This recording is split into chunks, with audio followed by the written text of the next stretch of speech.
जय श्री कृष्णा। राधे राधे दोस्तों, आज मैं आपके साथ शेयर करने वाली हूँ आषाढ़ अमावस्या व्रत कथा। एक समय की बात है, एक ब्राह्मण अपनी पत्नी के साथ रहता था। वह दोनों ही भगवान विष्णु के बहुत बड़े भक्त थे। दोनों प्रतिदिन अपना ज़्यादातर समय भगवान के ध्यान पूजा पाठ में बिताते थे।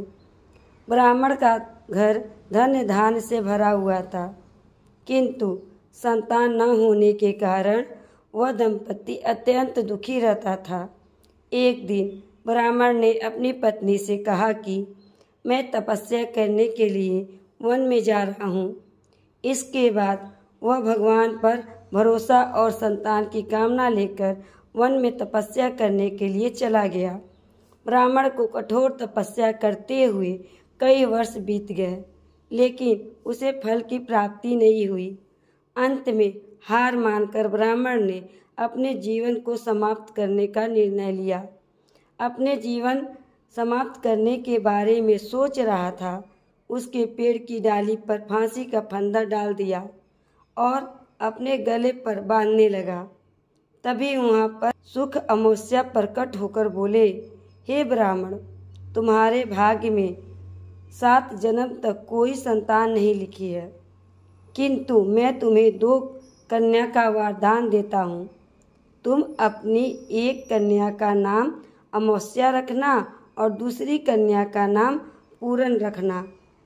तुम अपनी स्त्री से कहना कि वह 1 वर्ष तक सुख अमावस्या का व्रत रखे और अमावस्या के दिन 1 कटोरी चावल भरकर उस पर दक्षिणा रखकर दान कर दे। सुख अमावस्या की बातें सुनकर ब्राह्मण घर आया और यह पूरा वृत्तांत अपनी पत्नी को सुनाया। सुख अमावस्या के आदेश अनुसार ब्राह्मण ने व्रत रखना आरंभ कर दिया।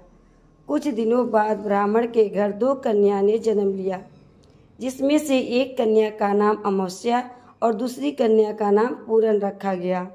जब ब्राह्मण की दोनों बेटियां बड़ी हुई तो ब्राह्मण ने उनका विवाह कर दिया। बड़ी बहन अमावस्या धार्मिक प्रवृत्ति की थी। वह काफ़ी समय भगवान की पूजा और धर्म कर्म में व्यतीत करती थी। इसके विपरीत पूनम भगवान को बिल्कुल भी नहीं मानती थी। बड़ी बहन अमावस्या के घर में सुख समृद्धि का भंडार था, पर छोटी बहन के घर में दरिद्रता का छाई हुई थी। जब बड़ी बहन अमावस्या को छोटी बहन पूरन के बारे में पता चला कि वह बहुत दुखी है, तब अमावस्या अपनी बहन के लिए ढेर सारा सामान लेकर उससे मिलने गई। छोटी बहन के घर पहुंचकर अमावस्या ने उसे 1 वर्ष तक कुछ अमावस्या का व्रत करने का सलाह दी। साथ ही अमावस्या ने व्रत की विधि पूर्वक करने के बारे में पूनम को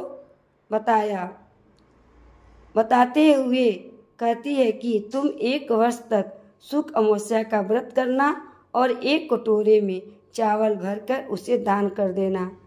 ऐसा करने से तुम्हारे सभी कष्ट दूर हो जाएंगे और घर में सुख समृद्धि आएगी। पूनम ने अपनी बहन की बात को मानते हुए बिल्कुल ऐसा ही किया, जिसके बाद 1 साल के भीतर पूनम का घर धन धान्य से भर गया और उसके घर एक बेटे ने जन्म लिया। तो दोस्तों, यह थी आषाढ़ अमावस्या की व्रत कथा आपको कैसी लगी? अच्छी लगी तो लाइक करिएगा। चैनल को अभी तक सब्सक्राइब नहीं किए हैं तो चैनल को सब्सक्राइब कर दीजिएगा। बेल आइकन को प्रेस करिएगा ताकि आने वाला वीडियो आप तक जल्द से जल्द पहुंचता रहे। श्री हरि विष्णु की कृपा आप सभी पे सदा ही बनी रहे। इसी कामना के साथ फिर मिलते हैं। राधे राधे।